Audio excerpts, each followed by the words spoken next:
This is the radiator setup for larger airplanes or airplanes with larger engines than the 130 Viking, such as, or even the 150 uses the other radiator, but optionally could use this one.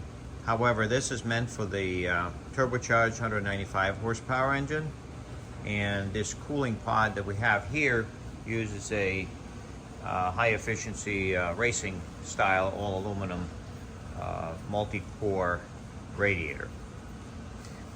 Now, it's very similar to the other shrouds that we have with some small changes. There are two lengths of these radiators. So the shorter one is for airplanes that are tail draggers, where the main landing gear is attached to the belly of the airplane, and because of that the gear is further forward, and we turn this in, for instance, on a Rans S21 with a tail dragger, this shorter 28-inch radiator. And if you have a nose wheel, the main gear is further aft, and you can go with the 30-inch long radiator. Now, the sides are the same, except right here, it is clearance is given for the radiator by notching. There's a notch here and here, and this is bent in then to fit this rear piece, which gives a nice end to the radiator. Of course, the belly of the airplane's right here.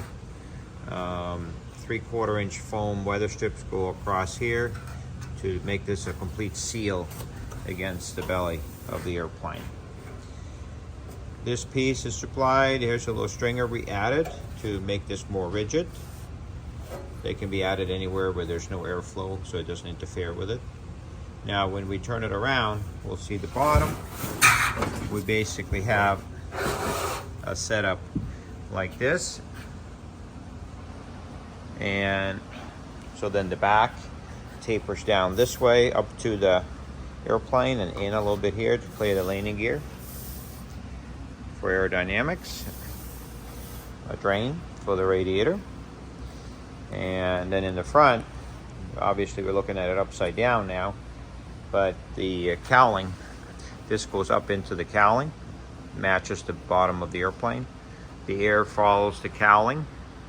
There's a bend in the cowling here, and it goes in here and gets trapped. We added this baffle right here, and that brings the air then in here on top of the radiator and then out the bottom.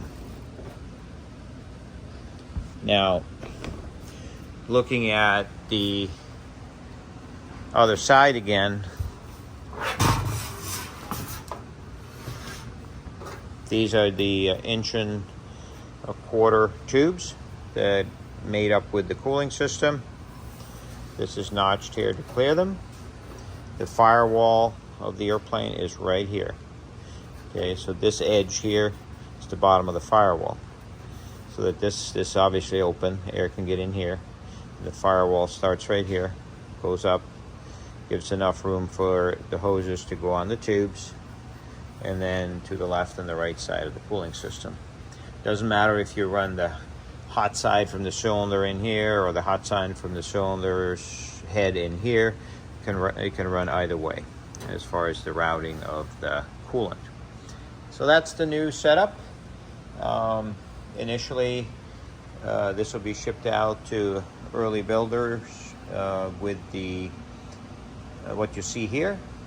There'll be a little bit of work to do, like adding stiffeners and a little bit of trimming and things like that. But eventually then this will be turned into a complete kit where everything has holes and you just bolt it together. All right.